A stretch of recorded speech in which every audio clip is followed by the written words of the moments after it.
while you're on the intro. Yeah, it's on YouTube. Switch that head back over to You recorded that? You can't record that. It's wrong. Sexual harassment in the workplace. Mike. What?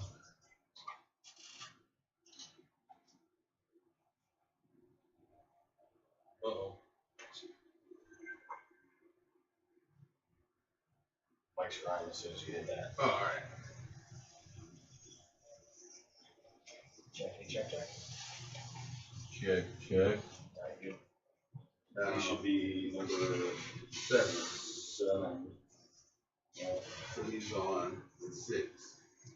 Check. So I can cut He's off. got nothing. Bobby talk. Check. Hold on, Bobby, say something. Something. You good. Yeah, you don't need to mess with those. 1, 2, 3, 4, 5. Those. 1, 2, 3, 5, 6, 7. So he's should 6. be on 6. There you go. He's on. Alright, this is on. Hello. All right, there you go. Say it, Bobby. Yep. All right. Yep, now he's on. God damn it, Wilson, hurry fucking up. Hey. I already said it. Go ahead.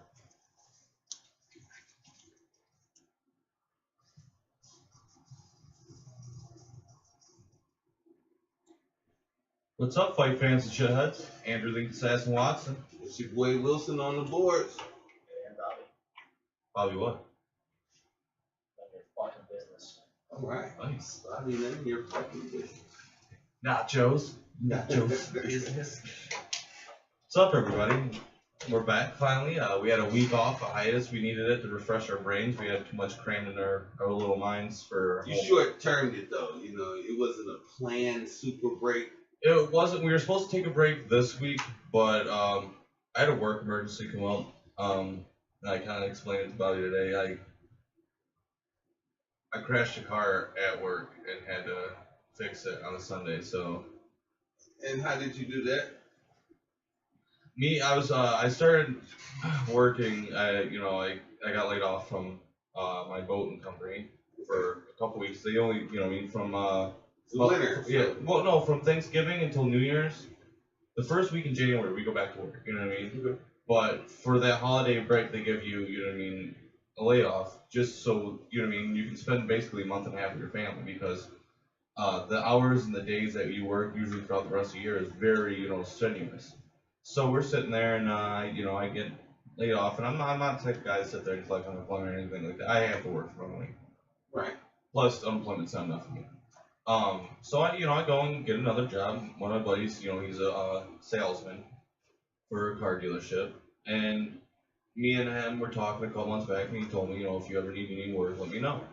So I call him.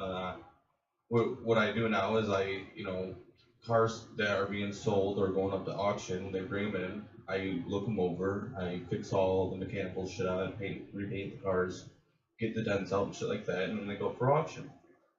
Well, one of my first days there, I get my own little bay, like a garage, and I took over one of the boss's friend's areas because he's not that good. So he's mad about it. Well, I have to move this fucking car, or this truck. It was actually a 2014 GMC Sierra.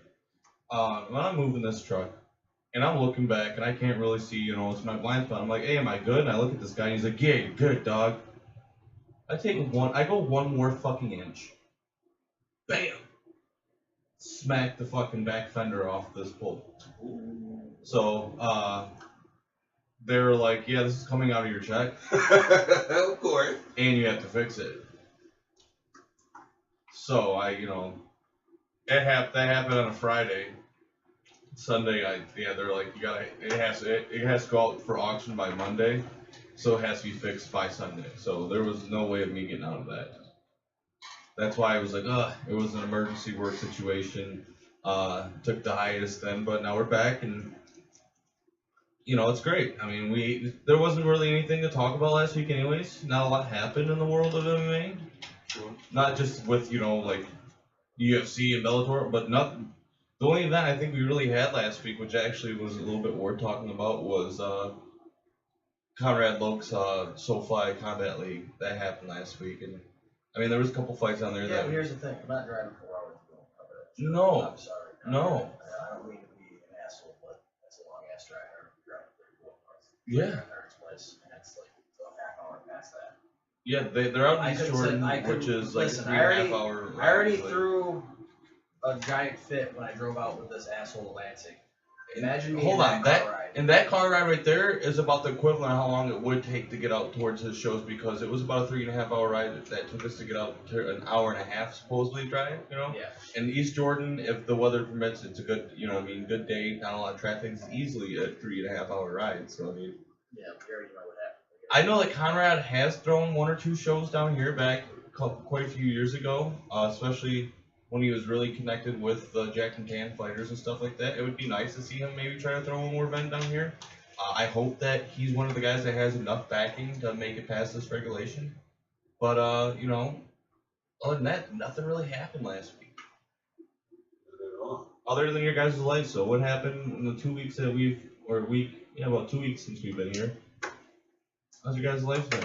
Oh, great, man. You know, no complaints. I at work, I finally have another reliable person there, so no more of too much overtime for me, especially my weekend. I love my weekends, man. They give me the weekends off. I want to keep my weekends off. You know, did a little work midnight to 8 Saturday, but it's cool, you know. It is what it is. Working is working. Doing that overtime, getting ready for Christmas. Kids will be happy. That's all that counts. Bobby? You've just been a miserable piece of shit for the last 2 weeks? Oh, I fucking hate you. If my hatred for you counts for anything, I mean, that's grown. Yeah, Bobby almost threw in his resignation. Hold on, Wilson. You were in on that shit. You don't think I fucking read it? Like, I'm not illiterate. I can fucking read. You said some shit too. You guys both hate me. But no, I'm here to support Bobby. You know, we gotta keep this. I almost fucking choked on my fucking fucking Locomoca monster. pussy ass Java monster. Bobby wasn't even here in the beginning. Like, it started with me and you. But So you know what? I know what Keith felt when it was him and Mir, and then they added me. See, it was me and you, and then we added Bobby. That was the missing piece. yeah, no, he really was. He knows this.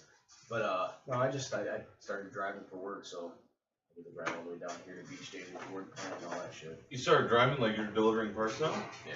Oh. Okay. Because there ain't shit to do in the shop. Or did you just break too many parts? Or like, No, I haven't fucked up any part. I fucked up one part. Let's and get the him off. machine fucking retarded out of me.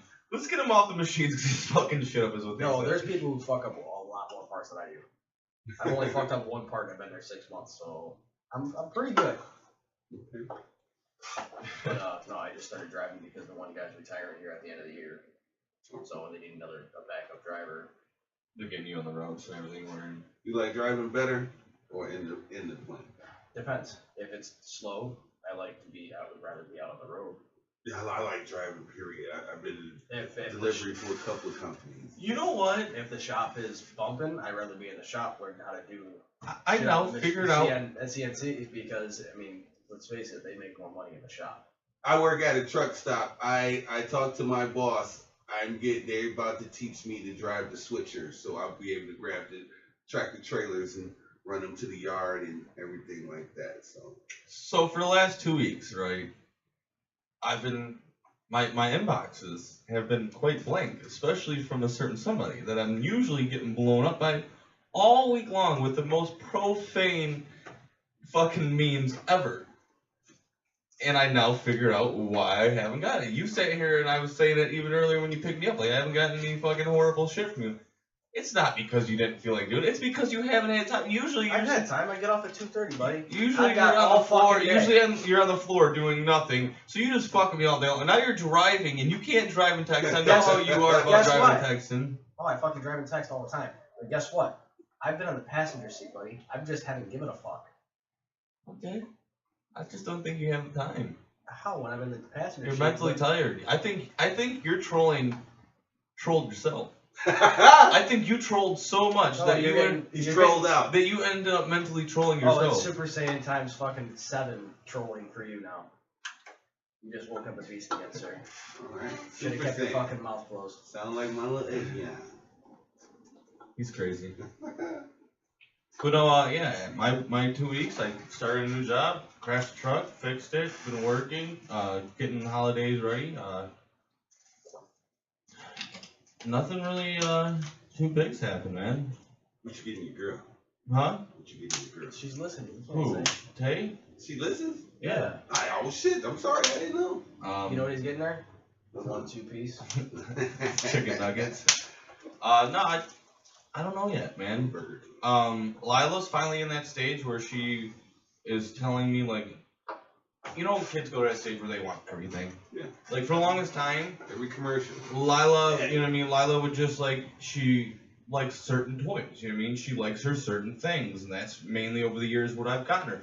But in fucking 3 years, there ain't no more Bubble Guppy, fucking Minnie Mouse, Dora, Dr. McStuffins, nothing, dude. I've bought in fucking everything, even every bit of accessories, fucking everything for her.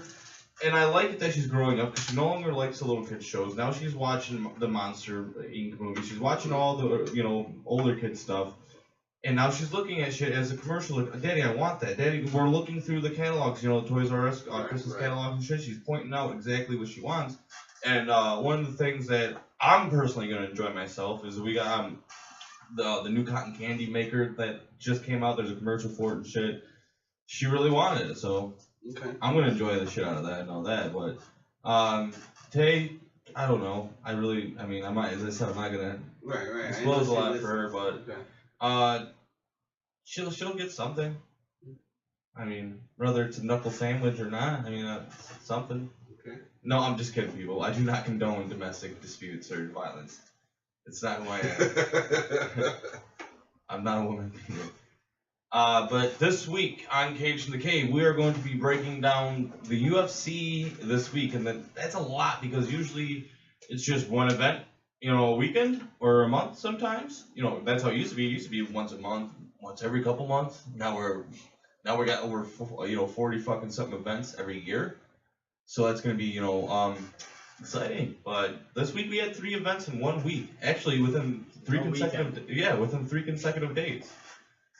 Started with the Paige Van Zant versus Rose, then went on to the Tough 22 finale, and ended with UFC 194 with Conor McGregor killing Jose Aldo. Such a strange fight. It was a weird fight. We're gonna break those down, and we're also going to cover from last month, as we just talked about. We went to every legitimate people. fight cards that happened here in Michigan. We're talking about Don Fierro's IFL that happened at the Joe Louis. We're talking about TWC, the Pro Series. We're talking about WXC and TFC. So we went to all of those. We're gonna break down those, recap those events, and out of those 4 events, we're gonna break down our fight of November, our fighter of November, the knockout of November, and the submission of November. And I really, you know what, Bobby, I'm happy that you brought this category up and that you wanted to do this, because from here on out, I feel like this is something, each and every month, this is something that we can carry on with. Every single month, this is something we can do. And this is why I'm the gem of the show. maybe This is why I'm the backbone of the show. Because of my fucking Wilson's a background. superstar. Who's on the boards? Maybe from here on out we can do a little prize, getting these fighters shirts or something, send them shirts for winning fighter of the month or, something like that. But so yeah, we're gonna do. What time is it? Okay. We got plenty of time. So we got plenty of time. Let's start with the recap of November before we go to UFC. UFC is going to take probably the rest of the fucking day. So let's go over.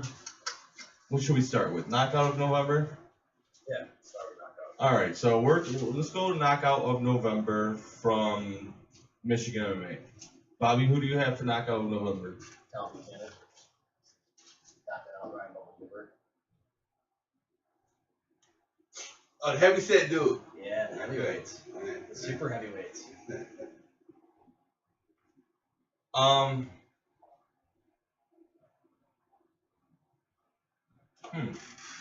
That's actually a good one. But I mean, a very predictable one. Now, That knockout- if you were saying it was predictable, That- you hate Ryan Gilbert. That knockout was a very predictable fight. He gets knocked out in every single fight. I know, but it's nice to watch. He's probably going to get knocked out today. I don't think that might happen. I hope it does. I won't believe God, I can't even. I'm gonna let Wilson go real quick.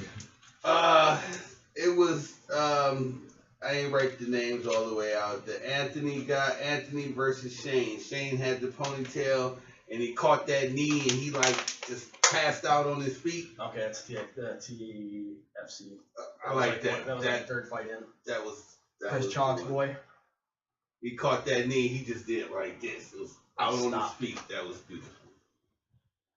I'm actually gonna switch it up. I'm gonna go to the pros. I'm gonna take Corey Cuppy over Mike Hamada. Or Hamida. Sorry.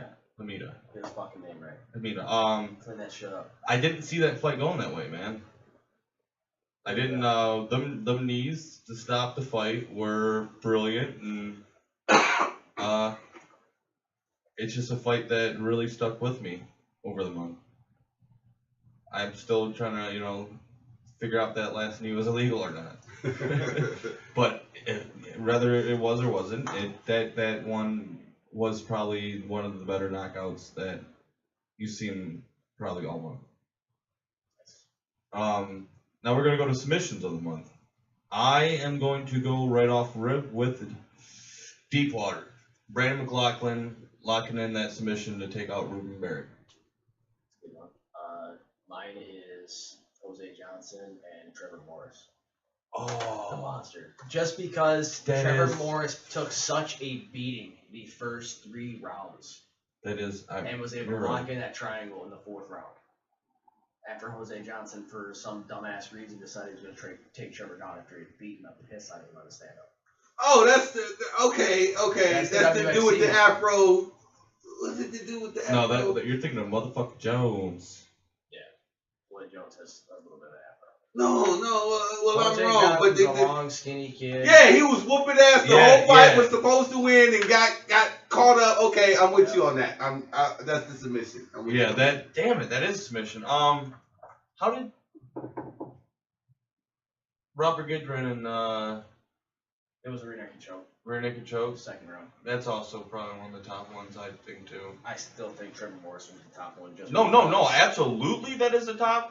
Just But because the amount of abuse he took. Yeah. those first my 2 my rounds. my vote.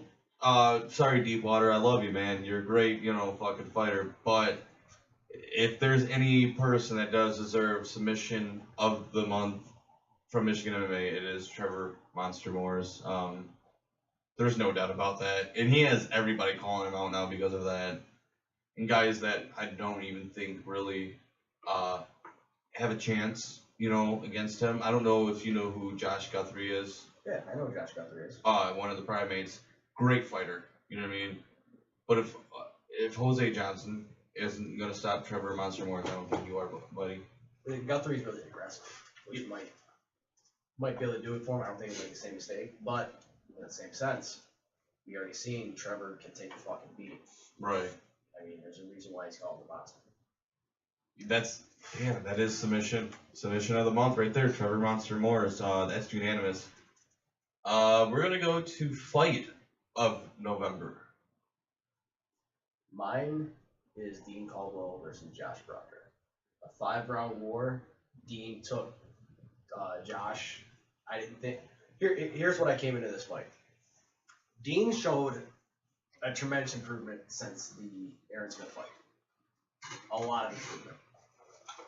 In the same sense, Josh has improved also. But Dean was able to push Josh to a point where Josh hasn't been before. He was able to actually hurt Josh in the 3rd round. Yes. And it took Josh all 5 rounds. Josh, his first 5 rounds out of the fight. Yeah, at multiple times in that fight, I thought Josh could have finished and was going to. So did I. And same aspect for Dean. There was multiple times where There Dean, wasn't multiple times. It was just really in the 3rd round. Yeah. It was just after the 3rd He round, held his own, Dean, Josh but- was kind of winded, tired, and hurt, dude. And from there on out, it was a He took Dean down 4 and 5. it was a scary fight from there on out. No, once he got hurt, you never know how somebody's gonna recover. Josh has never been hurt like that. I seen it in his eyes. He had a scary look in his eyes and he said, let's get it on. He said he was scared the shit out. Listen. He said the vein popped out of Ben's neck. Yeah. Ben Lagman's neck, and it scared the shit out of him. Woke him up. He knew he had to go. He knew it was go time. That's what he said in the interview. Post fight. Mine, I don't remember his name. I remember the last name. I think it's Lovely. Lovely. With the braids. And when at the first punch, he just went in and never stopped. The fight was over in like Dirty bastard. 30 seconds. Oh, okay, but yeah, to me that was the one. You know, once you go in, I feel you don't let up. Just go until it's over, and that's exactly what he did. Yeah, he was the guy that sucker punched right off Red, wasn't it? Yeah. Okay. Yep. This is a hard one, man. Mike Shinovar and Kyle Brockett. Kyle Brockett, yeah. They had a very, very great fight, man. It was a good fight. It was an excellent fight, especially as Mike Shinovar comes off of an injury. First off, comes up 2 weight classes. He fights at 135. That fight was at 155. and 24-hour notice. And he walks in there and not with ease at all, because Kyle Brockett threw everything, including the kitchen sink at him. And Shinovar, came back, retaliated, and won the fight. But that Josh Bruckner and Dean Caldwell had a pro level feeling to it. Those guys showed, what it looks like to fight at the next level, and they're still amateurs. I'm sorry, that should have been the main event of the night. Should have. But Floyd Jones is good, but Dean and Josh deserve that main event spot. Floyd Jones is good. What's that kid's name? Josh Rogue or Rogue? I don't know what his first name is. Chad Rowe. Chad Rogue. He's actually fighting Wolf Toboggan on. Yeah, I seen that. I never really heard of him until the last couple events. You know what I mean? I've seen that he choked out Campbell, and then he fought Jones and shit. But other than that, he's not too big of a recognizable name. And both Dean Caldwell from this area, from the downriver area, and Josh Bruckner from, Macomb, the, Metro Detroit area, both have big followings. So, that right there would have made more sense as a main event. But then again, we're not matchmakers, so. But yeah, dude, that's fight of the month. It has to be. It absolutely has to be fight of the month. And now we go on to fighter of the month. Who went out there and showed the most, evolved, or that they are the best fighter right now in Michigan? We'll let you lead this one off. Our guy Josh. Bobby? Josh, because I'm in the gym with him day in and day out. This is another unit, and it's for people listening. I don't want anybody to think this is just us being biased. You want to see a young man that is still very young and prime into the sport, and that is giving it his all at an amateur level. Just go and look up Josh Bruckner's videos on YouTube and stuff. This kid is what most people wish they could be. It's a specimen. He has, as I said, that Dean Caldwell and him fight was a pro level fight in amateur, rankings. Josh Bruckner is, since day one of this show, one of my biggest things is that you're training to be a pro as an amateur. I hate, how the amateurs act like fucking amateurs. Josh doesn't. No, you don't see Josh act like that, yes. He's not a fucking amateur. He's ammy, but he doesn't, you know what I mean? He doesn't act like he's setting himself up for the fucking further, down the road. And he, honestly, is one of the best people right now in Michigan that isn't just doing it inside the cage. He carries himself well outside of it as well. One of the most humble guys. And, yeah, he deserves it. Fighter of the month right there, Josh Bruckner. Has to be. Definitely has to. Now, if we're going to talk about, a little bit outside of Michigan, I'm going to also have to give a shout out to my man Aaron Smith. Went out there and captured his 7th fucking title at 155. Yeah, and that was A 5-round war. 3-round war. Was it 3? A 3-round war. 14 minutes. Yeah. Yeah. It was 3. But still, dude, the kid, like, I'm once again, I'm not trying to be biased here, but these guys are the guys, you know what I mean? The ones that have proven that A, they deserve our sponsorships, and B, that they are, you know, the ones that are, you know, making the right fucking path down the right road for themselves, and not just themselves, but Michigan MMA as a whole. Correct. You're never gonna find, you know, certain guys like Josh Bruckner and shit like that, dude. You won't. Can't do it. But that breaks it down for the month of November for, you know, fighters, submissions, knockouts of the month. We're gonna continue with this throughout the month of December, January, and February, and we might actually go a little slow with it after February because I'm still anxious to see who's gonna have the first fight cards after the bills pass. TXC. Oh, February 20th. You're right. TXC will be the first ones. Chad, I'm so glad you didn't help me with that information. Well, I mean, dude, I should have known about it. I knew that TXC was happening. It's not just because you go to Fuse, you know. Or I personally, I personally know Battaglia, but Battaglia's, I'm about to say Battaglia's up there too. He showed me his Battaglia sweep. Nice. Did he use his third leg? You wish. So strong. What the fuck was that? What? What was that? The dick grab move. That's What was that? Bobby knows what I said. No, the video. Did y'all? Who posted the video? It's a guy The who wrestler. has a finishing move of you grabbing his dick. Yeah. What the fuck? That's what I don't think you can finish somebody by somebody grabbing your dick. I think you may be finished. Did you see him flip that guy with his dick? He said, He was actually saying, he's like, and the penis went, whoop. No, God, I don't like getting too much into the personal lives of the show. Bobby's dick grabbing game is too strong. That's all I gotta say, dude. Since we were kids, dick grabbing my game. Since we were kids and shit like that, dude, you know how people, like, fucking people just wham, you know what I mean? Yeah. Well, Bobby has an issue with, instead of going here, he likes to grope. Okay? He fucking, it's not even like groping, it's fucking like, it feels like your dick's gonna come off. Like, dude, he'll fucking yank your dick. But that's one of the things we always say is, Bobby's dick grabbing game is too strong because you never see it coming. You don't know what's gonna. It's always the most expected thing, but the least expected thing at the same time. Like when it finally happens, you're like, damn it, that was so predictable. But he was in the gym a couple weeks ago, happened to accidentally fondle his coach. Didn't mean to. Yes, he didn't even mean to.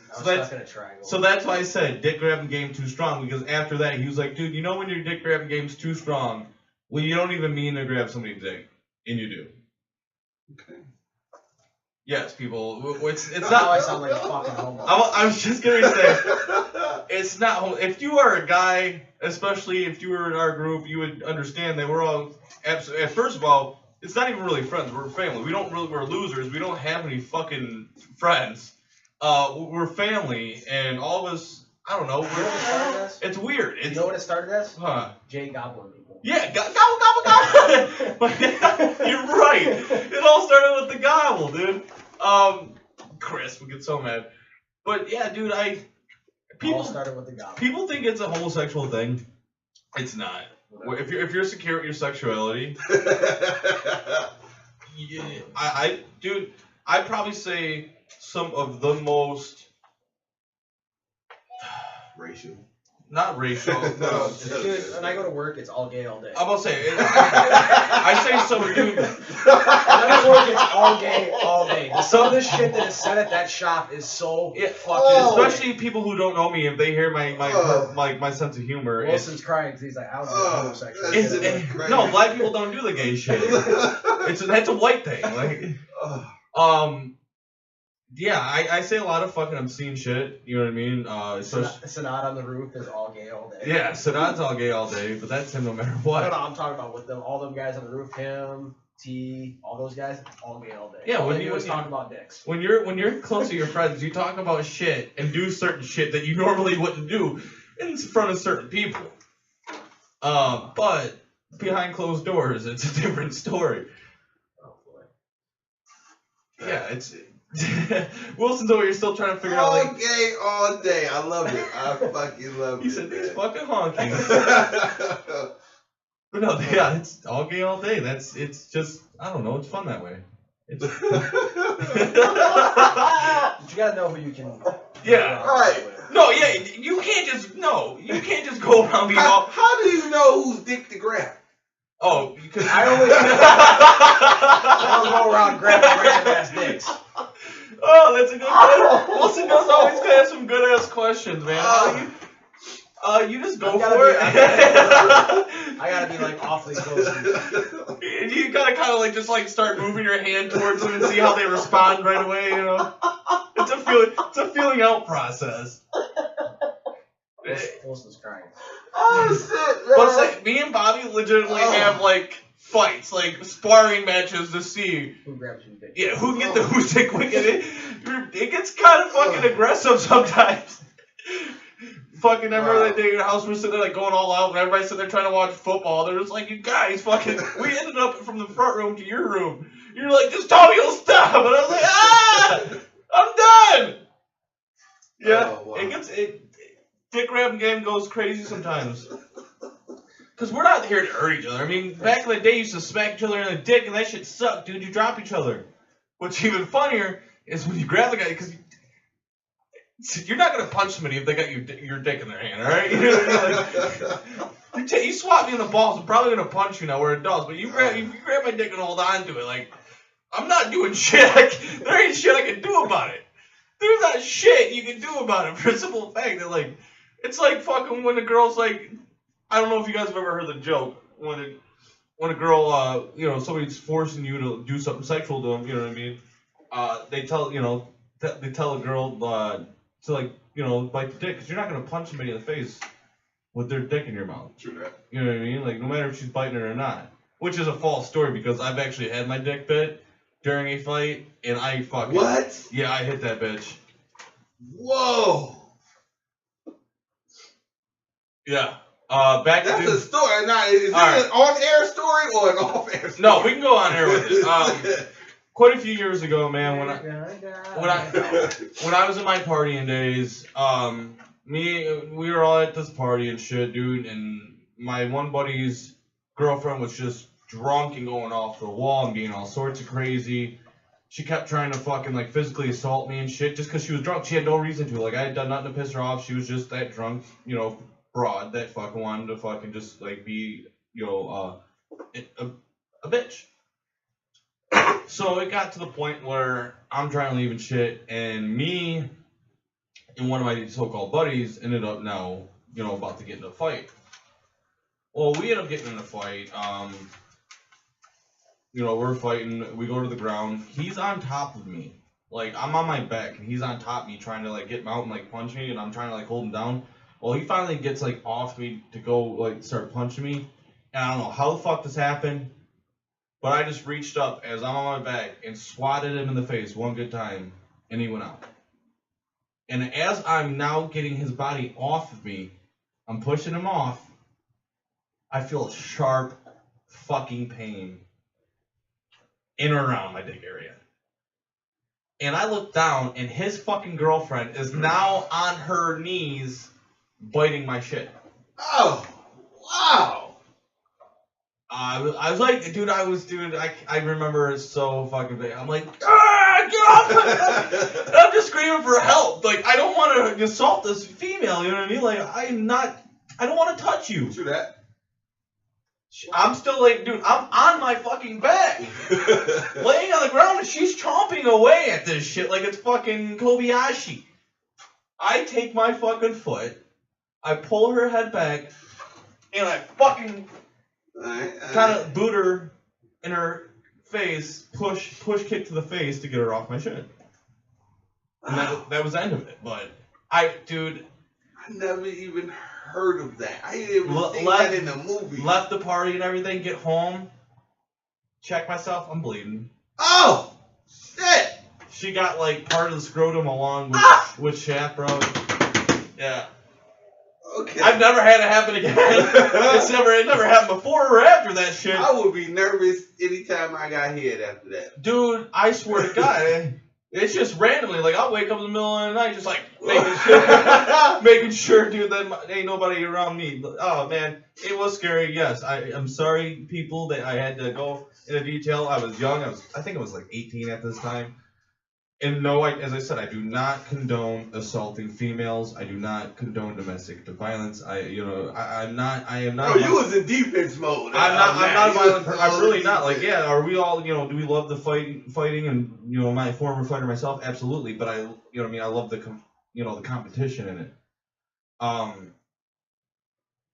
Yeah, it sucked. I just remember, dude, I'm laying on the ground, and it was my buddy, dude, and I didn't even, as I said, I didn't even mean to knock him out. He just had like a soft chin or something. I get him, as I'm trying to get him off me, dude, I look down, and this fucking female is just going at it. But yeah, it was the most fucked up situation I've ever been put in. And it sucked. That's all I can say, like. I feel like if I explain a little more, like, people are just like, stop, like, stop like, you're an asshole. You just said you kicked a female in the face. No, that was all straight defense. And I want you guys to know it wasn't a straight, like, boot. Like, I didn't stand up and boot her in her face. If anybody who does not know that you're not really gonna do much damage with pushing somebody basically with your foot off the ground, you're not, you know what I mean? Like, it's all good. She's okay. She was not in any danger at all. I didn't, continue to hit her as I got up or anything like that. But yeah, if you bite my dick, female, dog, baby, I don't give a fuck who you are. I'm probably gonna end up, kicking you. There you go. I don't give a fuck who you are. You could be the Pope. What? If the Pope bites my dick, I'm fucking push kicking him in the face. But I love this show. We're gonna take a quick commercial. We went from dick grabbing to dick biting. So you know your dick grab game's strong.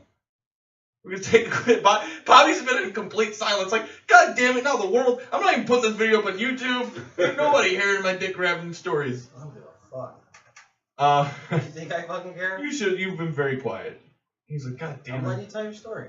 I'm watching this guy pour water in the vagina. Oh, yeah, I seen that. We're going to take a quick commercial break. We're going to come back, and we're going to cover the UFC 194 and both fight nights. Or it wasn't even fight night. UFC 194, fight night, fucking 2 million, and tough fucking 17 There's no reason for this. This guy just wanted to look at her vagina. Her vagina? We'll be right back with Cage in the Cave. All right. I'll go high down. Oh, shit, man. Whew.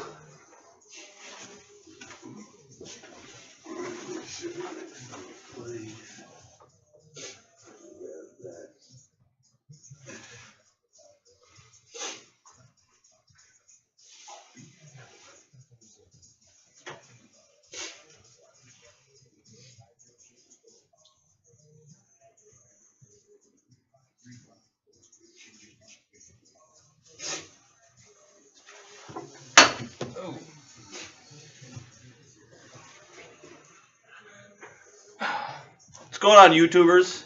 Andrew Linked Assassin from Cage in the Cave. Bobby Adams back there. I know these videos aren't typically what everybody likes to see, but stay tuned with us. We're going to start getting the quality picked up. We're going to start doing better things with our YouTube channel. This is just the beginning. So don't give up on us too easily. We need more viewers. Subscribe to us. Go like us on Facebook, Cage in the Cave. Find us on Twitter, which we barely tweet. All the cool kids tweet. We're not that cool. But other than that, every Sunday from 10 a.m. until noon on CaveRadioBroadcast.com and Cave Radio Sports, Cage in the Cave live with your man Wilson, Bobby Adams, Andrew Linked Assassin, Watson, and every fighter from Michigan MMA.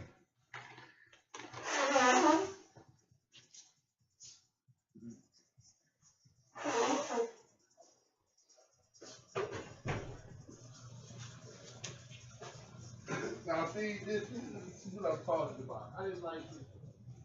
That a couple weeks ago.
Snapchat out here on the Heisman stage right now.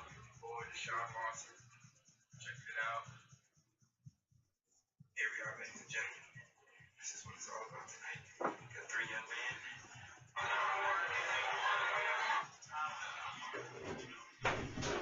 Too much? Too much. Not enough, coach.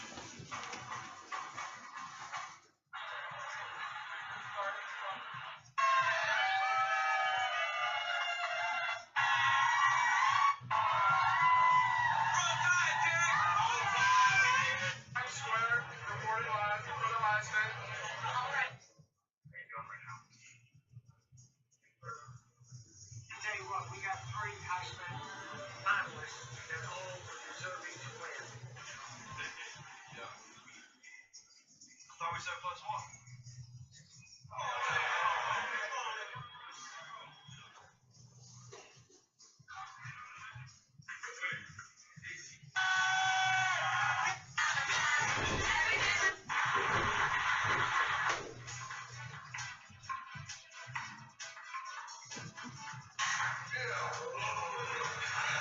That's not fair, man.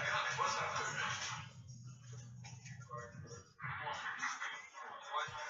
Good night. Thanks so much, everybody.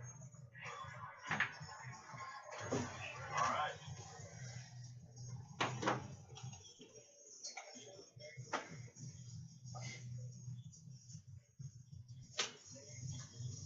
Uh-oh.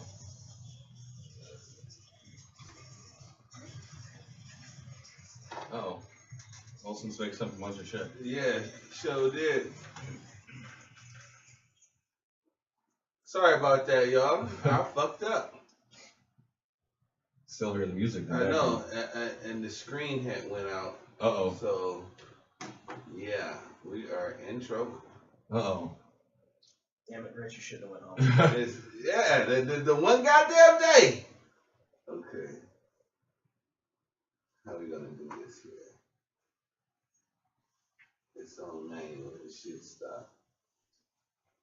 Oh man. Anyways.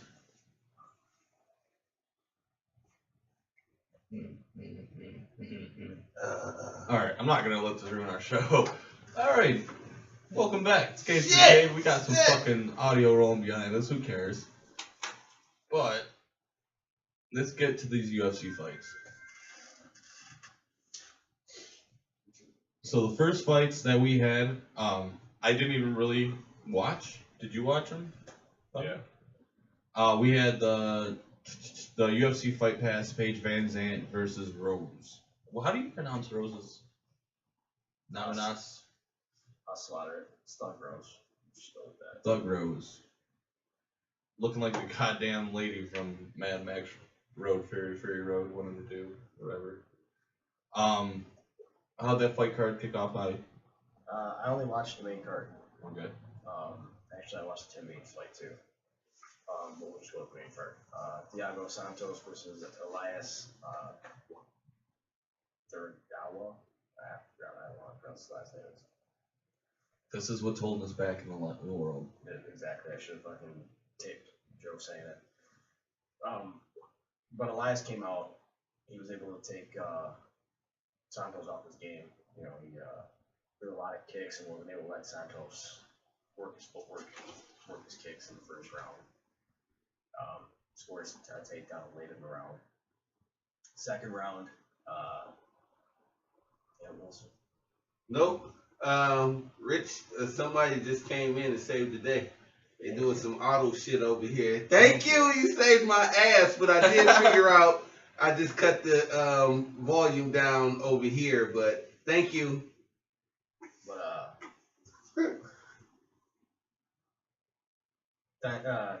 Santos was able to come back in the second and third round, and he hurt Elias in the second round.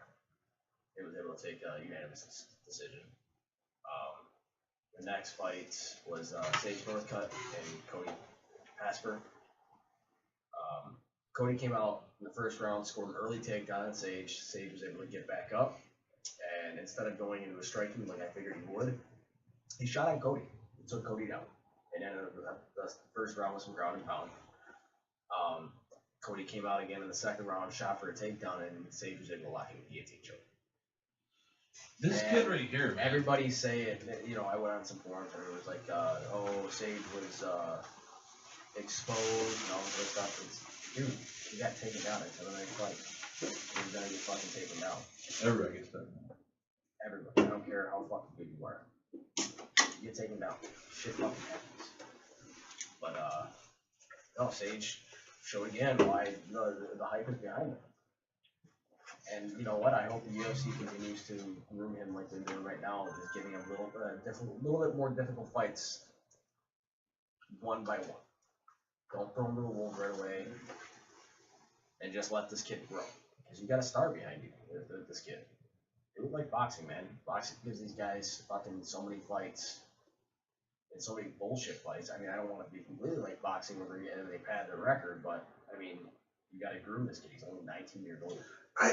I say you get so many chances in boxing because it's less physicality in boxing. How is there less physicality? In boxing. How? Because you don't kick, you don't slam and wrestle and elbow. Here's a little fun fact for you.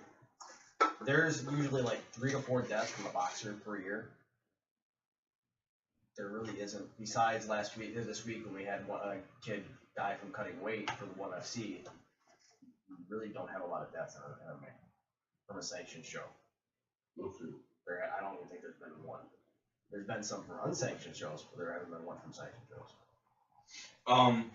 I know what he's saying though. I see what he's saying that in the aspect of doing more. There's more. You are using more physical. You're using more physical stuff, but you're not taking as many headshots as you are in boxing. And you don't get that damn standing 8 count, which is what fucks all these boxers over. Is because they're too stubborn for their own good. So No, but tell me the last time you seen a boxer break his leg in the middle of a match.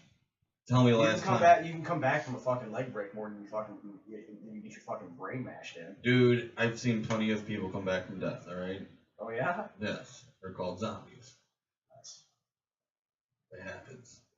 Anyway. They got a whole reality show about it right now called The Walking Dead. Have you ever watched Oh, that's a reality show. it? Yes. Nice.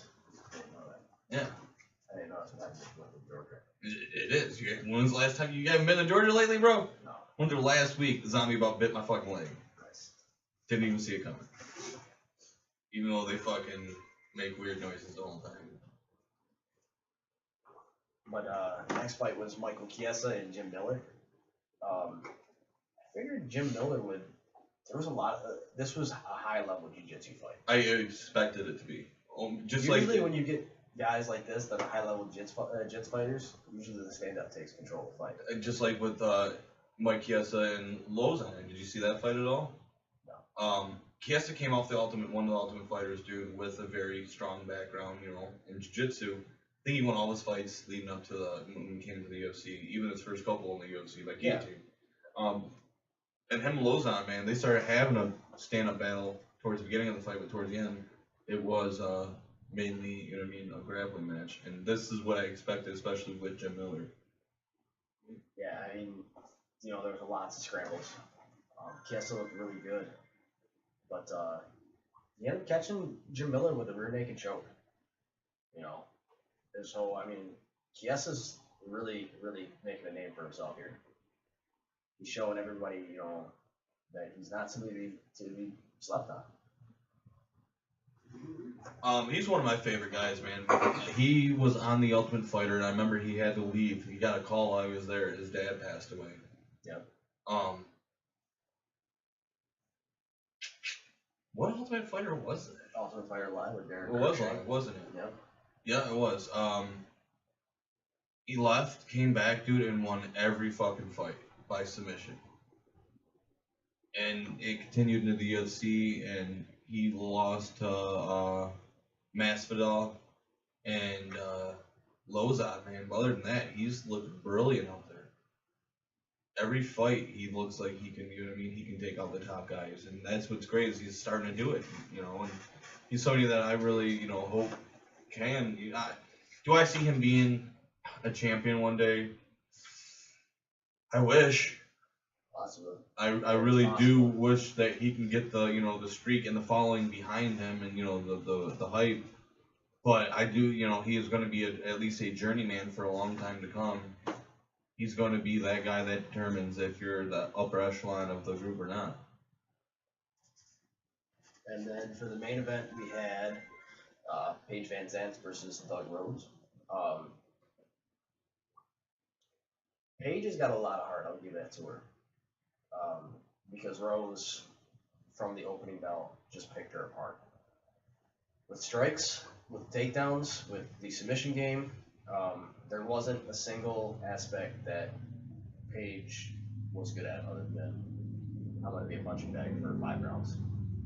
I do give it to her because there was, in the 4th round, there was an armbar that Rose tried to throw on, and Paige defended perfectly. But the 5th round, she just, the accumulation of the beating and the pure skill that Rose showed, she was able to get a rear naked choke in the 5th round.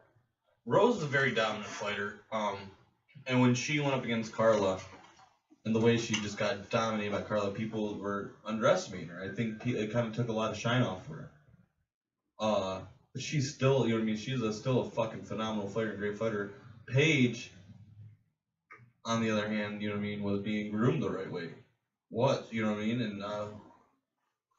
she was supposed to fight Joanne Calderwood. Got pulled out with injury, and I knew Rose was automatically, as soon as they replaced her with Rose, I knew that was going to be a harder fight for Paige. And it showed. And Rose, went out there and just dominated her the whole fight. It was a perfect fight by Rose. Perfect. That's what she needed. She really needed that. Yeah, it's bringing her name back up. She just main evented her second UFC. Yeah, she's on her way back up. Do I think that she'll beat the champion there? It's gonna be a tough fight if she does. You think she needs to go? She needs another fight or two. Yeah. I thought you were saying that you think she should go for the next fight. Like, no. I mean, even after Joanna beats, she gets the rematch with Claudia. Is that her name? Huh? The Brazilian chick that Joanna's fighting next. No. Rematch. Oh, yeah, I don't know her name. I think it was the girl you were just watching get water poured on her No, vagina. I don't think it was her. But no, I mean Rose has shown that she's improved. She's taken that loss to Clara, and she's taken that loss actually in champion, and she's come back, and she's been on terror. The next one that we had was the Ultimate Fighter finale. I didn't watch any of the Ultimate Fighter this year. No, neither did I. This season, I should say. Yeah, this is I don't know. I'm starting to feel like you. Like they're oversaturating it. And we found out this week that they're doing another Ultimate Fighter basically, and it's gonna be the winner fights CM Punk. It's fucking weird. CM Punk is established in the UFC. No, There's no fights. he has 0 fights ever. But So there's going to be a competition to fight him. yeah. So his name must be huge. I'm not into Oh, wrestling. I must say, and Oh, everything. he's one of the dude. He has the longest WWE title reign. All right, so Before- 463 days. Okay. before he has a left name. WWE, he was like the guy. You know what I mean? Of this generation of wrestling fans. Now I'm confused. Now there's the CM Punk, and then there's Punk. Who's the dude? It was a black dude, Jennifer Hudson's man, the singer. Oh, Seal? No, no, that's. that was Heidi Klum. But I know he's a big black guy, dude. What the fuck is his name was Punk. Okay, yeah, but that was a couple of years ago. He was a wrestler. I don't know if he's still around. See, right? I don't watch it. So when And he everybody actually- says CM Punk, I'm thinking it's him. No, when he actually came off that competition, before they had the actual like next, NXT fucking wrestling like organization or promotion, they had the show. And I forget, Tough Enough, wasn't it? That's what it was called. With The Miz competed on it. I didn't start wrestling until this year. Would not got you into it. Well, no, I bought the damn fucking network to watch WrestleMania, and then I've been watching it ever since. Well, he came off of Tough Enough, and I remember exactly who you're talking about because he was also, I believe, if I'm correct, he was on one of the seasons of I Love New York. Boom. That's how he got it. Right. Yeah. So yes, that is Punk. Yeah. Okay. Yeah, he was a wrestler. I don't know if I don't believe he still is, but I know he was for a couple of years. And you watched I Love New York? Okay. I did. I also watched fucking Flavor of Love. Flavor of Love Alright. with Pumpkin. She spit on New York, yeah. Oh, that shit was funny. But yeah, Oops. Hoops. And she was Detroit Shaq. Beauty. Yeah. Still with Shaq. Alright, let's get back to fighting. God damn it. Don't fucking judge us. We're gay all day. All day, all day. All day, all day. You want to start it off? Did you watch prelims or no? No, I didn't watch those. Okay. I watched all. There's so much to cover. We couldn't cover all. What started the main card? Was it the Lozon fight or was it the? What? Look. We're doing Ultimate Fighter. 22? Yeah. Chris. Never mind. Lozon was last night, buddy. Yeah. No. No, he wasn't. No, he wasn't. No. Oh, that's weird. Joe Lozon versus Evan Dunham It was last night. was definitely on Tough 22. Oh yeah, you're right. Oops. Yeah. Yeah. Too many fights, too many days. Don't come at me again, motherfucker. You got me once out of fucking 95 times. I've got you. Never, dude. Beat you all the time. All right. This average bullshit ass record. What started the main card? I'm trying to figure out which one started the main card. Is it Chris? The Chris guy against. It's Julian versus Markman. Okay. Julian Erosa versus Marcin, whatever. So what are y'all talking about? Huh? Is this The one that was on Fox Sports one Friday night. Friday night. okay? This show is going so shitty kind of right now. Oh yeah. I wish I had my fucking laptop, because my laptop has all my fucking, like, I have it, like, written up, everything. I worked, right, so I didn't catch Friday, I caught Saturdays. Okay. We're gonna fly through this fucking fight card real quick then. Don't really give a fuck about the Julian fight. Kajiri versus Jason Knight. What the fuck was Jason Knight doing? He was like pulling guard and shit. Typical Conor Covey. Oh, shot fight. You can't do that against a seasoned veteran like that. But, I mean, Jason Knight didn't take the fight on short notice, so that's off to him. Evan Dunham versus Joe Lozon. No, this is a fight. These are when I really started paying attention to the fights. Evan Dunham, man. His boxing, he's been working with Roy Jones Jr. Has he? Yeah. He What's went it? down to Roy's fucking gym, and you can see his boxing was so much smoother. Yeah, he's never really been a fighter that's really like wowed me, you know what I mean? And this fight right here, He's always been a gamer. yeah, these two guys actually went out there and put on a fucking damn good fight. Lozon, anytime Lozon gets in there, you always got to be worried about, you know what I mean, the possibility of you getting choked out. And these guys, man, you alright over there? Oh, thought you were just fucking like stroking out. These guys definitely went out there and fucking competed, dude. And you're alright? Yeah, I'm Yawning over here? You yawning. You fucking bore the shit out of me. I'm done talking for the rest of the show. This is Bobby's show now.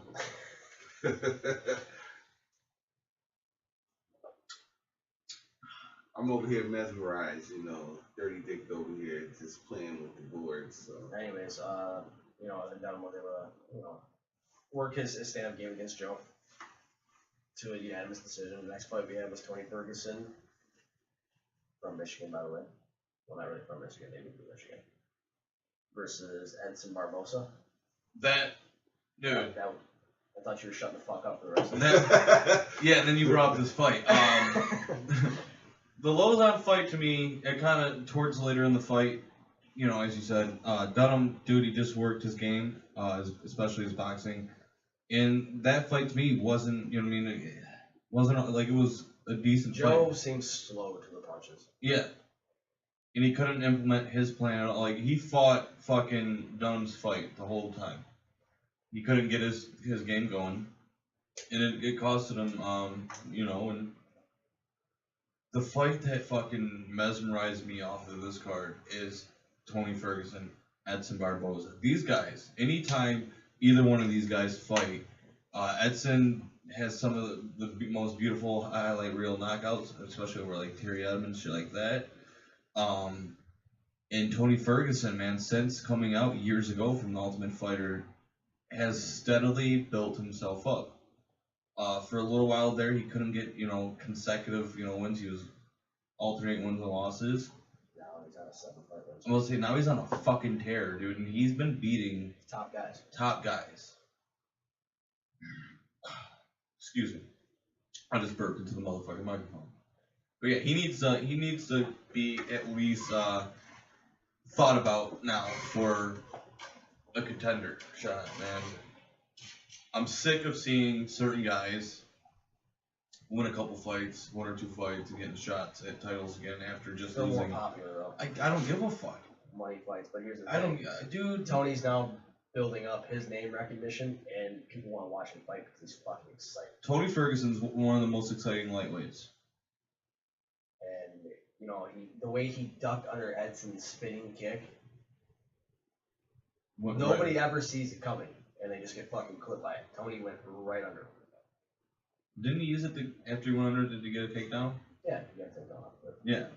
So he's one step ahead. He's there was some controversy because they were both on the ground, and Tony fucking Neil kicked the shit out of his fucking face. Whatever. I mean, shit happens though. When you're scrambling, shit happens. I don't think he did it like he did it intentionally, but he wasn't. I don't know. It wasn't a dirty move. You know what I mean? Okay. It was a foul, but it wasn't like I don't know how to explain it. Man, these guys, they're They going. went to war. They're going to war, and by time fucking Ferguson locked in the fucking choke, This is like the third time he's hit a fucking darts. That's his move. he was bloody. When he finally fucking rolled off of Edson, he was laying there on the mat, dude. It was sickening to see how much blood was pouring out of his face, but you can't, dude. This is the type of guy right here that the UFC needs. You know what I mean? Like, you don't have a lot of guys like Tony. I think Tony is a top 5 fighter in his next fight. Easily, he needs to start. Top 5 fighter, and if he wins, gets a shot at the belt. He needs to fucking really be considered for title contention. He doesn't get enough recognition because he said he's not loud enough. He's not a fucking guy that's gonna go out there and fucking be a dickhead and ball, you know what I mean, to make a name for He himself. lets his fight speak for himself. You barely ever see any fucking thing from him. You know what I mean? You don't ever fucking see his name even in headlines and shit like that when it comes to UFC. But he's one of their top fighters, and I don't think they realize that. Yeah, he can beat, you know what I mean, just about every lightweight there is. If he's on. When he's on, dude. And right now he is the fuck on. Yeah. And I don't think there's anything shutting him off for a little while. And he can take a beating, he's proved it. Time and time again, he's proved it. He can fucking take a punch and keep going and win. This guy right here is the real deal UFC, and you guys need to realize that. The next fight we had is Ryan Hall versus Artem Lobov. This is my first time watching Ryan Hall because, like I said, I didn't watch any of the Ultimate Fighter. And to watch how Ryan was able to get the takedowns and into his 50-50 position and the lock-in leg locks, and he completely outclassed Artem. And this was the classic striker versus grappler. But there is one thing I didn't like about Artem. His fucking hands were down the whole fight. The whole fight. Some people just fight like that. That's why you're 12-10. That is why. I mean, yeah, you he has power from the highlights I seen on the show. He has power. I mean, it's not a smart way to fight. No, it never is. But that's like fighting one-on-one is the defense, you know, because, I mean, even when you want to throw something, it's better to throw it from here, you know, with the hip than coming down from there. Yeah, I don't know. I don't know, man. But, you know, Ryan was able to, he did this. You don't think that the way he was getting the takedowns and the way he was initiating the guard and everything else would work. And Jesus Christ. No, yeah, he was transitioning at will. Anywhere when they're on the ground, anywhere that he wanted to go, he went. Artem had no answer. Without taking any damage. Yeah, he controlled the fight for over 6 minutes off the ground alone. It was crazy. The only thing I didn't like, out of 215 punches thrown, how many do you think he landed? Who, Ryan? Mm-hmm. Quite a few. He had a land over half. No. What do they count as a land? Clean punches. Did he land a shit ton of punches? They're saying he landed 33%. Bullshit. All of his fucking strikes were on the ground. He only landed 22 significant punches. Well, he wasn't throwing power punches. But see, then, like you said, what is significant punches? You know, Punches I mean, that- just being on the ground and working the ribs, to me, those are significant punches. No, not to the judges, unless they're fucking like shots that are gonna stop the fight. The next fight, man. Frankie Edgar versus Chad Mendes. When Frankie was up in 55, I always thought he needed to go down a weight division. Everybody did because he wasn't cutting any weight. And but I didn't think he was going to because he was very comfortable there. He finally cut weight, went down, and He fought. lost to Benson Henderson twice. And is beat, some of the best guys down there, and then he runs into a guy of Chad Money Mendez, man, who's coming off a loss to Conor McGregor, and I didn't see this fight ending this way. Chad was having a bad night the whole night. He couldn't land. He landed some leg kicks, but none of his punches landed. 6 out of 25. He landed 6 punches out of 25 punches thrown. Yeah, he didn't really land shit. Yeah. Because Frankie's, this is what I say all the time. When guys fight a guy like Frankie, like a Holly Holmes, guys and girls who have fantastic foot movement, they don't know what to do. Because every time Chad would throw, Frankie was gone out of the fucking way. Every time he'd go throw punches, Frankie was out of the way. And the fight didn't even make it out of the first round. He caught him with a beautiful left hook that fucking put Chad out. He was still awake. He was out. Was he stumbled? Was he stumbled? He was stumbled. He got stumbled. All right. I will give you that. I will give you that. He got knocked on his ass and was stumbling around when fucking Herb Dean grabbed him. I don't know, man. When I first seen this fight, I completely thought it was stopped too early. But I have watched, the highlights and the replays so many times, and I'm still iffy about it. It was a good stoppage. It's almost like the I don't know if you've seen the XFC highlight knockout from last week. I believe James David Gray shared it. XFC event happened last week in Brazil and shit, and there was this guy, forget his name, I'm trying to remember it, but I don't want to slaughter it. I'll post it up on the page later. He kicks this dude in the face, and the guy just kind of like stands there and like stumbles around the cage, and the fucking ref calls the fight, stops the fight due to TKO. Okay, what's wrong with that? He's still on his feet. He was standing up, but if you're out of it, I mean, we saw the Michigan fight that I could. I think that was a good stop, but then again, I don't. This fight right here, dude. You didn't watch the fight. Right. I'll show you the replay here in a moment. Edgar catches Mendez. Mendez hits the ground before, as the ref is jumping in. Mendez is already trying to stand up by himself because Edgar kind of went past him. You know what I mean? As he went to the ground, as Mendez hit the ground, Edgar kind of went past him. Herb Dean he goes to go kind of throw a punch. Herb Dean is trying to break it up, but as Herb Dean's pushing Edgar this way, Mendez just rolled and tucked and rolled and got right back up on his feet. You know what I mean? He was back up quick. Oh, but he was up against the cage and Herb Dean was fucking holding him because he was stumbling around. No, he wasn't. Herb Dean was you're not going anywhere, dude, because you're not gonna fucking beat Edgar. Edgar got paid. I got paid more money from Dana White to let him win. Oh God. That's what happened. Oh God. Shenanigans.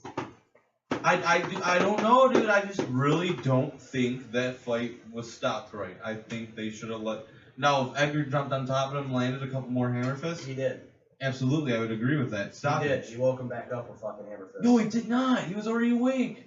He was like, "Oh, thank you. I need a knuckle sandwich. I was hungry." That's what the fuck Mendez said. He called me that night and was like, "Bro, did you see that shit?" I was like, "Yeah, my boy, Money. Seen that shit. He robbed you." He was like, "Yeah. I watched Dana hand him a check for $125,000. Said thanks for Edgar's win." Right on the bottom. So it said. All right, and you heard it here in Cage in the Cave. All right, now let's move over to UFC 194. Bobby's not playing in my shenanigans today. Still here just being fucking emo Bobby. We're gonna go over UFC 194 with Jose Aldo and Conor the God McGregor. You watched the prelims, Yes, so let's start with you. I didn't watch all the prelims Well, what the fuck? because I started watching the one that I recorded Saturday night. So I thought that I hit record on the prelims and I didn't catch it until 9 o'clock. So my first fight from there was the Fabier and Frankie fight. Oh, Faber. Faber, I'm sorry. You right, Faber? Yeah, that was the first fight I caught. Now we're skipping the UFC fight I did record and watch. What was that? That's the one with Chris fighting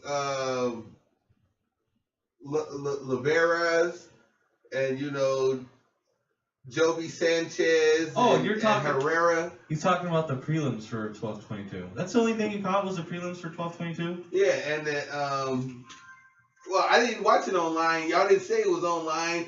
Bobby pulled it up on TV, so that's what it was. No, yeah, we don't cover the prelims for that shit. Okay, well, thank you for telling me. Whatever comes on, that's what I tape and I watch and add my input to. Which we are getting better because he did communicate and was like, we're going to be checking this out, and this out. So. Oh, yeah, you guys are communicating about how much you guys fucking hate me. Bobby said something about hating me, and then fucking Wilson joins and like, oh, we both do. I just said I support my man in his decisions. No, you didn't. I will fucking pull it up and go show YouTube what you said. You guys are rude this week. I didn't think he was gonna come to the show. I thought he was gonna be all butthurt, fucking sit at home. It wasn't here for the show. You were without me. Well, What? The best of week? Just sit at home. yeah. Let's get to UFC 194. I thought you watched all the prelims, but I do want to talk about the Uriah Faber fight. Sam's fight. okay.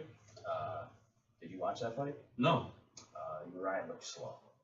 He didn't look like Uriah Faber. No, I haven't followed him. First round was great. Was fucking flat-footed. He did catch Frankie with a knee to the head. He mixed it up real good. He was throwing But everything. he didn't. You know how Uriah Faber do. Yeah. He was flat-footed. I don't. I need to see something impressive out of him if I'm even going to consider him for a TJ Dillashaw fight. He fights TJ Dillashaw like he fought Frankie, and Dillashaw's good. Up close, the elbows. I don't know. Well, those are nice, but I mean. Did he break his hands again? No, he didn't break his hands. It was just when they were clinching. Let's say, because I remember watching this man fight a whole fight with just elbows. Yeah.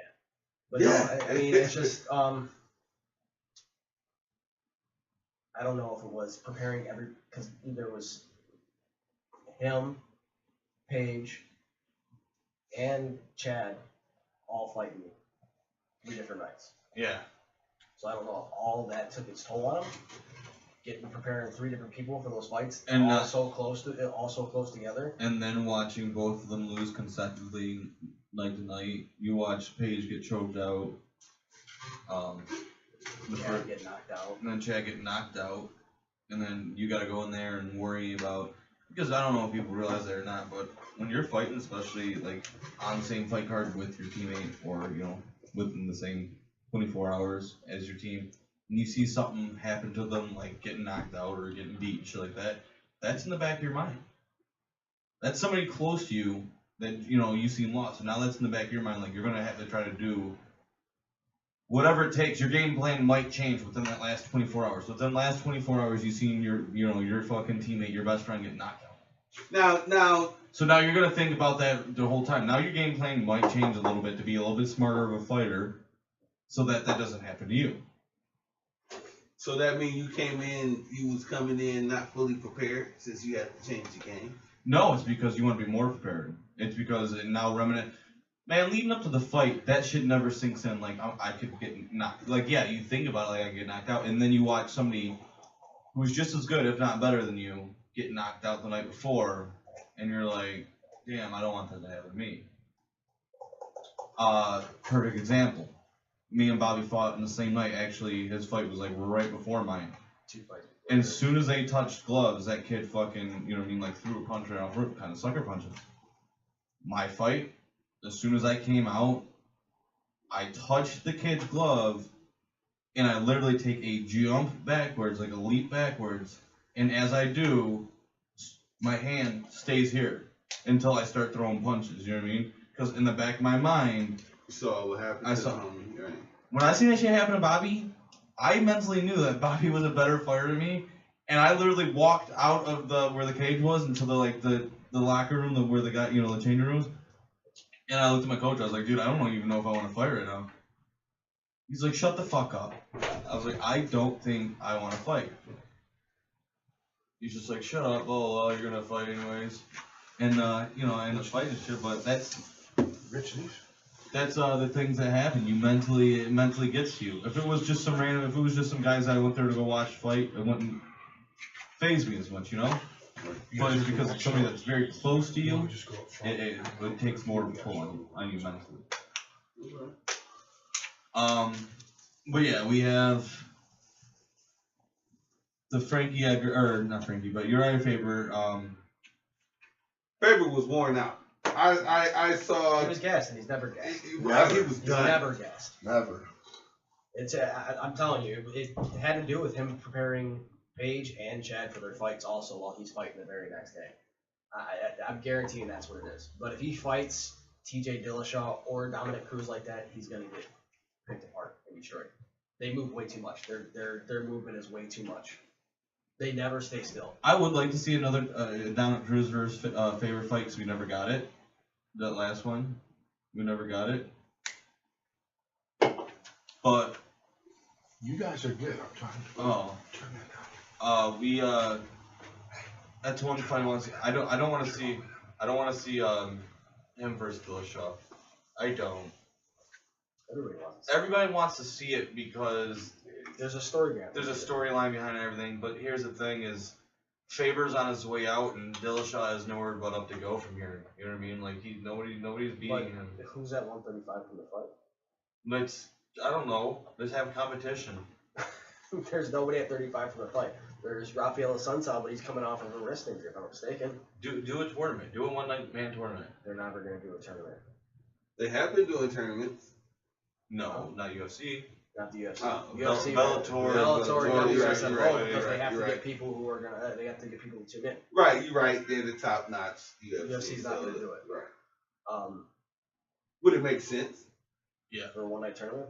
For 135 division, maybe even the 125 division. The 125 had a tournament, but it was over multiple events, and that sucked. Especially considering they're like, yeah, Demetrius Johnson and that fight ended up being a draw anyway, so we're gonna do it again. Yeah, that's what you're decided title. When the ref or the fucking judges give the fucking announcer and the ref the fucking cards, and he announces that call, no matter what the fuck Dana White wants, okay, you don't change it at the press conference, whether it was a mistake or not. It's happened before. It doesn't need to. Dean Thomas and Matt Serra. It doesn't need to. I'm just saying it's happened before when the announcer fucks up. It happened at Masters of Combat. The announcer did not fuck up. It happened at Masters of Combat. Supposedly, it was scored wrong. Do you not remember that? No. The announcer fucked up, and See you guys. so yeah, he fucked up, and that was on him. Okay, by reading, you don't read the wrong tallied score. Thumb scores were on the card. He read it, and Dana White said the judges scored it wrong because Dana didn't want that fight ending like that. That's dumb. It's too far back for me to remember. Once Since again, since that DJ has been on Terror. UFC, we need Bellator and everybody else. We need to come up with a point system of judging fights. They do have a point system. It's 10. It's what's 10 point must. Yeah, 10-point must system, but sometimes they just get it wrong. The next fight we had was the kickoff, the main card, was Max Holloway and Jeremy Stevens. Jeremy Stevens, man, he was since he went over to Alliance and started working with Dominic Cruz and Miles Jury and all them other guys over there, man. He's looked great. He's really picked up his game. He's had more speed, mixed up his combos, and he didn't look as dominant as he has in the past against Max. And Max's movement and his footwork, again, footwork. He was able to get out of the way of Jeremy's punches. Because here's the thing, Jeremy Stevens throws, and when he throws, he's throwing to kill you. He doesn't throw little pitty patter jabs. He throws fucking fastballs Every time. all the time, and he All day, all day. So all day, all day. you got stamina then, so he can sustain this for all the rounds. Oh no, he's got stamina because he's with the Lions. Some guys over there have some of the greatest stamina you'll ever see. I mean, because you know, MMA. a jab is to measure, and you saying he don't throw jabs, he just he throws. He's throwing heavy leather. And he's the type of guy that can do it for all 3 rounds. Right, but Max was able to smart gameplay. Max has been on a tear though. Max is on a 5-6 fight win streak himself. But Max won this one by decision. Yeah. Yeah. None of the rounds did Jeremy do enough to win them. One judge said he won a round. I didn't see it that way. I thought Holloway took every single one. I did. He's too quick.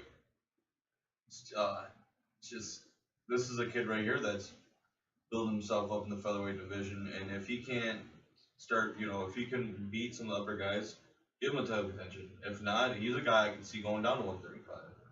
Possible. But he's very tall. Yeah, he's very lanky, but that'd be a good situation for him at 35. I just don't know how much weight he cuts to get to 145. So. Right. He's very, very skinny though too. But that guy right there, he started off in 55 and had to go down to 45. So I mean, maybe he can make 35, but it's not necessary. Not like absolutely, but he's another guy like Tony Ferguson, where he doesn't get enough credit.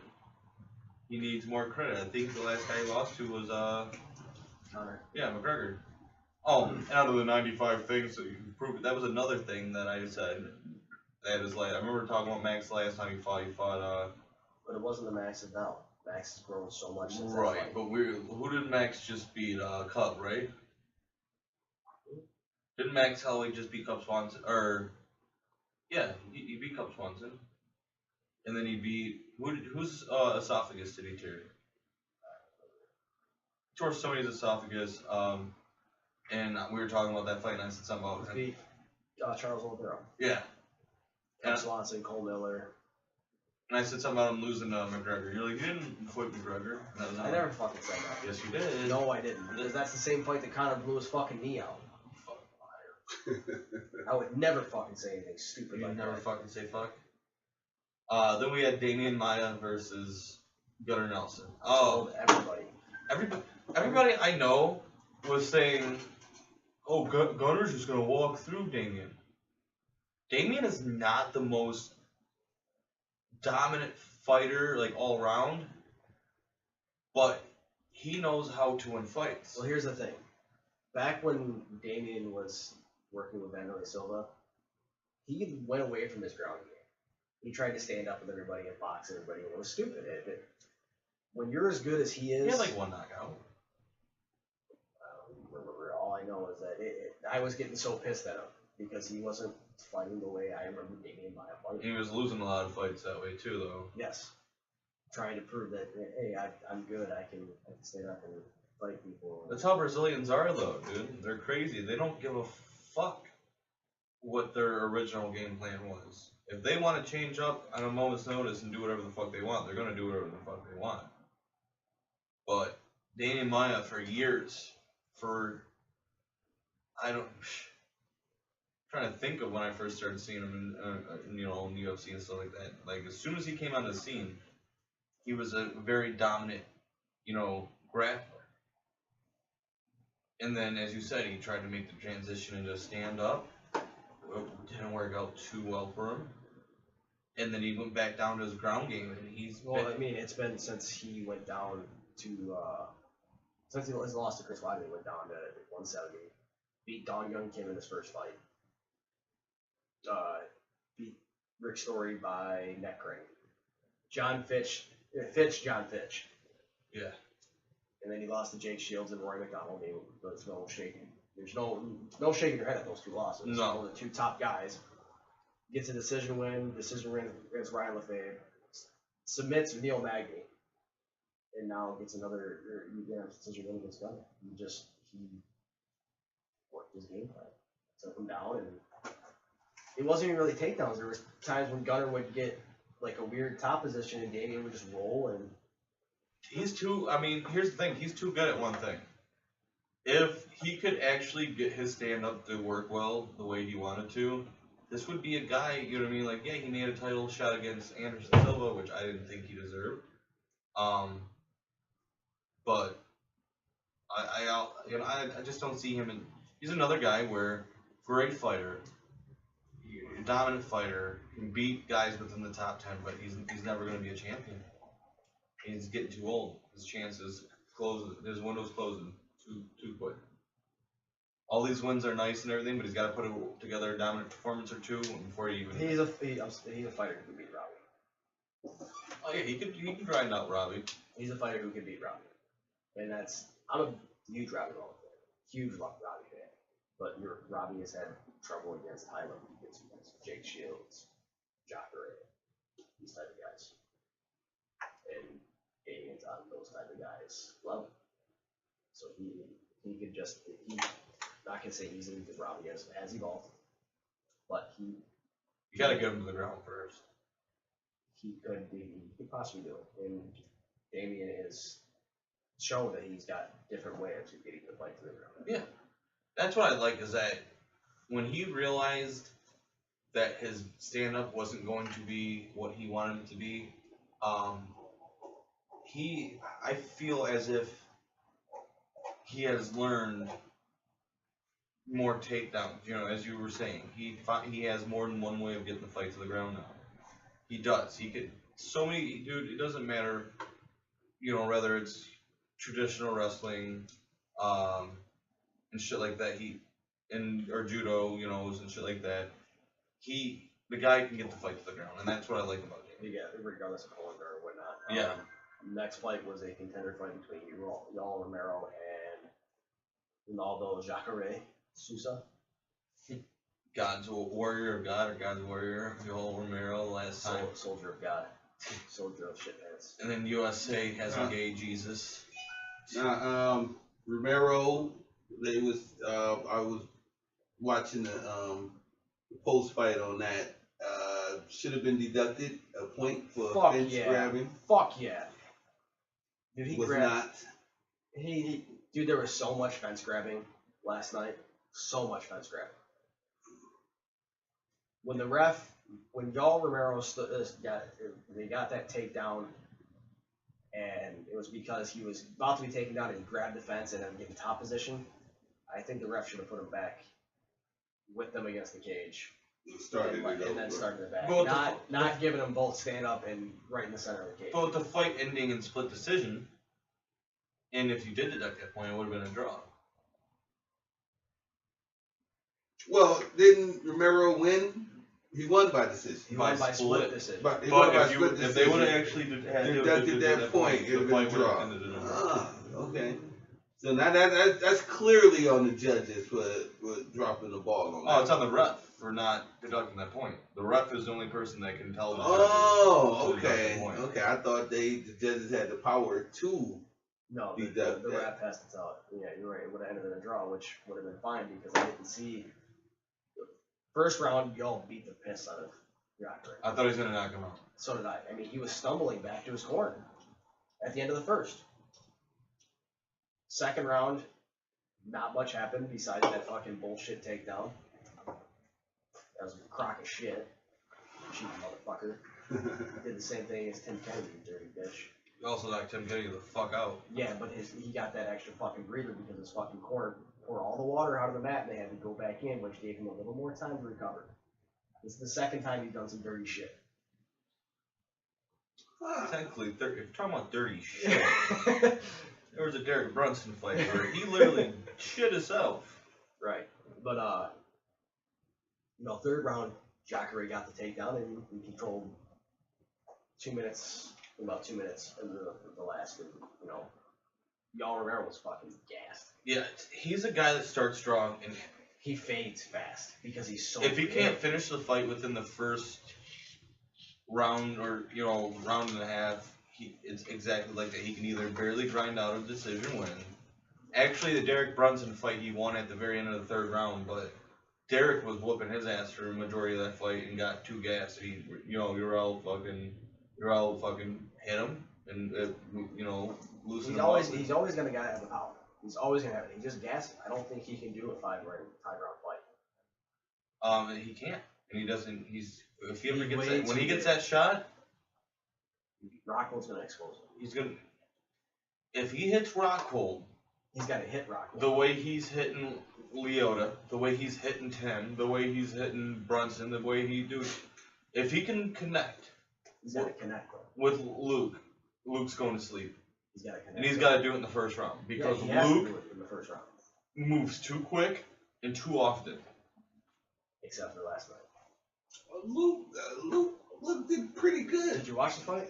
I saw they did the post fight. I didn't see all of it, but He was tired. they did He it. even- No, he yeah, was tired. he collapsed after he won. He just dropped to the ground, and he admitted in his post interview that he was done. Man, when fucking Wyman locked in that rear naked in the first round and was like trying to get us back, I was so hoping the fight was over then. I was like, get it, Chris, get it! Dude, everybody was yelling that. Remember when Rockhold had the quote unquote guillotine choke? Yeah. When Chris got the takedown, everybody was like, oh, he can choke him off from there. I looked at because How? Robert was there. Robert who? Stinky Robert. Oh. Yeah. I looked at Robert, I said, do you know how hard it would be for me to fucking choke you with you in my side control? And you're very good at fighting, and Robert's really not. I said, it's so hard. It's so fucking hard. I said, all he's doing right there is just holding on to Chris so Chris doesn't beat his fucking face in. Yeah. Once Chris got off to the side, there was no chance. No. Chris looked like he took the ass whooping in that fight, though. He did. In After- the fucking third round, Yeah. his head was just bouncing off the mat. Yeah. From the beginning of the third round on until the fight was stopped. Now that's what they was talking about. They said the fight should have been ended in the third. I agree. I for sure surely thought the fight should have ended in the third round. It reminds me. His head was just Of- bouncing off. the Yeah, mat, yeah. It reminds me of the Shane Carwin Brock Lesnar fight. Right. When Except for Shane. Yeah, except for Lesnar ended up coming back and winning that fight. But for a good 60 seconds of that last bit of the first, for people that don't remember the UFC 100, last 60 seconds of that fucking first round, Lesnar's head was just repeatedly just boing, boing, boing, boing, right off the fucking floor. And I remember yelling, just standing up and yelling, like, stop the fight and shit like that, and they didn't stop. And then came, Lesnar came back and got the choke. That didn't happen here. I was so hoping when that third round ended, and Chris went back to his corner, dude, he was so, still hurt. But I was just hoping, praying that he could put something together in the fourth round. And at least maybe, go on out from there on out and dominate the fourth and fifth and win the fight. Or even stop Luke.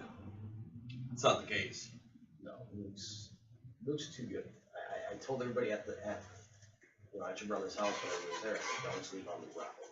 I saw that it was a small sample, but Luke was more agile. He was more athletic than White. Yeah, that's what He's a different type of striker.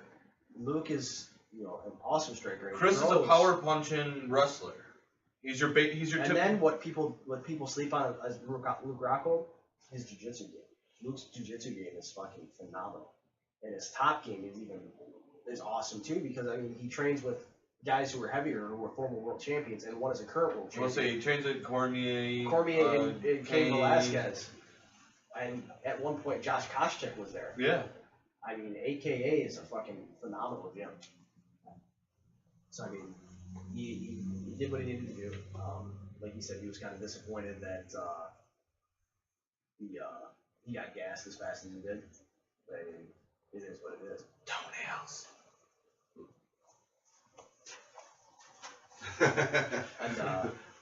And I'm excited that we won. I'm not. I love Chris. Me too. I love you. I like Luke Rockhold's style. I love me some Chris Wyman. All American dude. Like I feel like I could sit down and have a beer with that man and like have a good funny conversation. You're gonna have an even better conversation with Rockhold than Robert Rousey. No, he did not. He did. No, he says he did. I don't believe it. I believe him. It's a man. And Man died. no, he's ugh. You can't put that out there like that and not get no backlash if it wasn't true. She You're never. just jealous. She never like You're said, jealous. yeah, that happened. All right. If she never said no, it didn't happen. I believe she did. Now her banging Travis Somebody Brown, said- that's a fact. That's a weird one. That's a fact. That's a Neanderthal. She banged Brandon Shaw. Ew. So Luke she's Rockhold, man. UFC booty. I just feel like She's booty. I feel like he's that pompous prick. I feel like he's not the type of guy I would want to. Yeah, maybe if I wanted to go golfing or something, I just don't seem like I would personally enjoy spending time with Luke Rockhold. I would. Chris Weidman, the all-American fucking badass dude. Jersey Shore wannabe. He's not. He doesn't talk like he ain't fucking. You don't talk like Matt Serra and them. Punch a fucking hole in his chest. You don't do that, dude. Chris Weidman's one of the fucking like quietest kind of humble guys, dude. But he's fucking. When you see his videos, But here's the thing. There with goes him that, going back to hometown and shit like that, dude. He seems like. here's a the cool thing. guy. There goes that super fight between him and John Jones. I never wanted to see that fight. Anyway, I did in New York. That would have sold out Madison Square Garden. Both of them from New York. I never wanted to see that fight. I did. Chris Weidman, he's gonna come back. He's gonna get his belt back. I'm not saying I'm not calling for an automatic So rematch. that's what But we're here's the reason why I do give him the automatic rematch. You come out and you fucking beat Anderson Silva twice. You knock Anderson Silva the fuck out. You beat him twice. One of the longest reigning fucking champion in the UFC. You then take out Lyoto. And then you take out Vitor Belfort. You take out some of the most dominant fucking fighters that have not just fought in that division, but have fought ever in MMA history. Okay, straight. You deserve. Luke Rockhold has not beat the fucking caliber of fighters that Chris Weidman has. Chris Weidman deserves another chance. I believe that he comes out and he absolutely dominates in a rematch against Luke. Luke's also beat Lyoto. So I mean, Fuck Luke Rockhold. you're just saying here. But main event. A 13-second stoppage. Bobby. When this fight originally was supposed to happen months ago, I said that Aldo would win. and I said that Conor McGregor was going to knock Aldo out, and you said no fucking way. No, I didn't. Hold on. I'm not gonna go out here and act like I'm a fucking. I'm prophecy. I can see fucking the future. I did not see it in 13 fucking seconds. Nobody did. I honestly, I'd seen it later into the fight when they're starting to both get a little winded. I'd seen something happening, maybe, a ground and pound situation, something like that, or maybe even a kick. 13 fucking seconds into the fight. First punch kind of threw. The first punch, he lands cleanly, just fucking, dude, it puts Aldo off. But here's the thing. Aldo would have landed that hook. I think fucking Conor would have if he would have landed that hook, without getting hit. yeah, with all of his weight and everything behind, because he was going to sleep, and muscle memory fucking threw that punch, dude, and it whipped Conor's head back. Whipped Conor's head back. He had a cut on his face. But he lunged forward and he threw a right hand. He threw a right hand. It didn't hit. And instead of coming back to his fucking chin, he throws the left hand. See, they just showed the still pictures of that fight, so they didn't. Oh, all dude. the other ones they Connor, showed. man, it was just clean. He fucking He steps back and hits him with a straight. yeah. As soon as the hand was still, he threw the fucking Aldo through the right, and it missed. And as he was wildly throwing the other one, quicker, reminiscence of fucking Dan Hardy versus Carlos Condon. Yeah, The quicker fucking punch landed, cause Conor was throwing kind of fucking technical still, and Aldo was throwing that big ass looping fucking left, man, and it connected with Aldo and put him out. Conor jumped down with a couple extra punches, to secure that win, as he should have. How do you see giving Aldo some time off and letting Frankie take the next fight, or do you wait around because it's hard because Aldo dominated that division for so long. But here's the thing: are you like what's going on with Holly Holm right now? She has to wait over 8 months just to fight. Yeah, but And I she don't doesn't think want I to. don't think it's gonna be like that because he only took one shot. Ronda took a fucking beating the whole fight. And she loosened up her teeth. I've seen that. Her She teeth can't got fight. loosened. She can't eat apples. She can take the teeth out and just gum me up. But anyways, that does it for this week. That does it for you. I don't know, I'm getting sick. All right, everybody. Shit. Don't really say no shots because we have no guests this week. Oh, but always shout out Yeah. to the Wilson clan and all our fans out there. Yeah, well, shout out to all the fans, to all the Michigan athletes. Still shout out to you guys. Shout out to Aaron Smith because we haven't talked to you since For the sure. fight happened. So congratulations. Dropping down from 170 to 155 and claiming your 7th belt. And he sported some pretty badass cave gear and he was looking pretty good. Yeah, Pretty yeah. good. You know, check us out on caveradiobroadcasting.com every Sunday from 10 a.m. till noon. Check us out at Cave Radio Sports.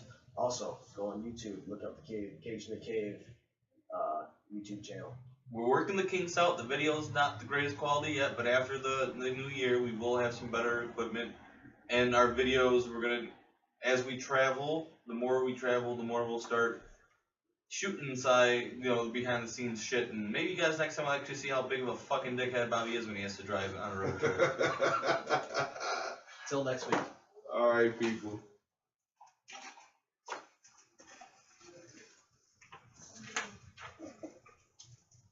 Look at this itinerary. We need shit like that. Fuck that. You go watch live.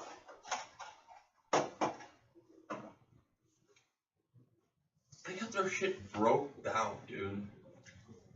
Broke the fuck down. We're organic. December 12th, 2015. Tease tonight's features. Introduce the crew. The latest comic book news, horror news, toy talk, and more. Details on the Batman box set DVD giveaway. Random ass game show.